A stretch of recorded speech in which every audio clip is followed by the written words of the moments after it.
Welcome back to our study. We are right in the midst of the book of Revelation. I hope you're finding it rewarding. Today we look into chapter 8.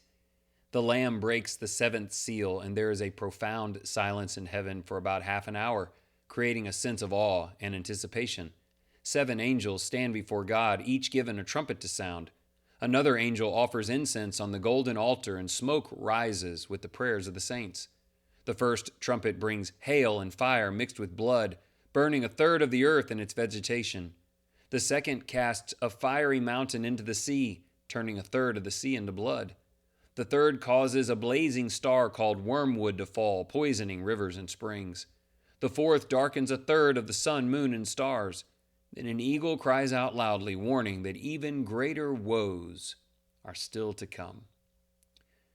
This chapter indicates that God's judgment is real, purposeful, and holy.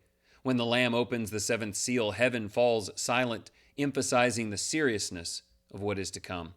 Our prayers ascend before God with incense, reminding us that He hears us and He values our faithfulness. As each trumpet sounds, parts of creation are affected. Trees burn, seas turn to blood, rivers become bitter, and the sky darkens. These signs show how sin causes brokenness not just in people, but in the world itself.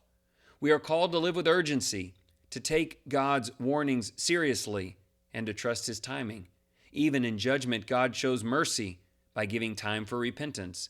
We must keep praying, watching, and remaining faithful. You see how even though this applied to first century and second century activities, it still works this way. God still sends warning signs and judges portions of things around us. You're going to see this greatly in the next chapter to try to wake people up. And we need to be alert to what God is doing. All that is happening around us is in some way according to His allowance for the purpose of repentance. 3 questions, please. Number 1, how does silence in heaven challenge you to pause and reflect on the seriousness of God's judgment and your humility before Him? I'll tell you why I wrote that question. Just the idea of sitting silently for 30 minutes and thinking about the impending judgment of God is something most of us have never done. It happened in heaven where praise was going on continually otherwise, and it needs to be happening for us. Question 2, do you believe the prayers of saints continue to ascend to God?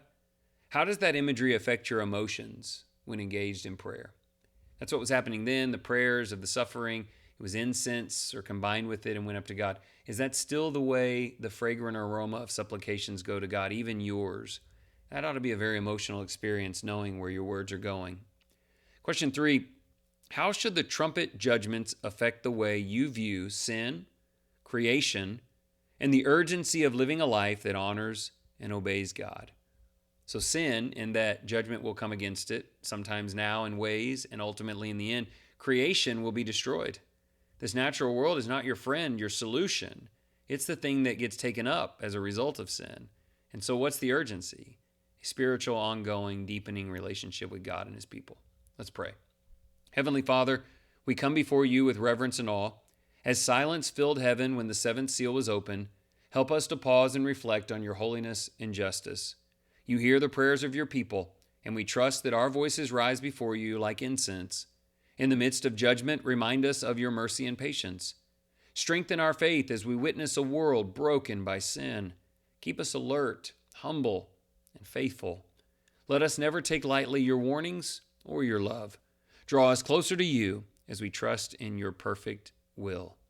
His warnings and His love, both powerful. Consider them both as you live for eternity.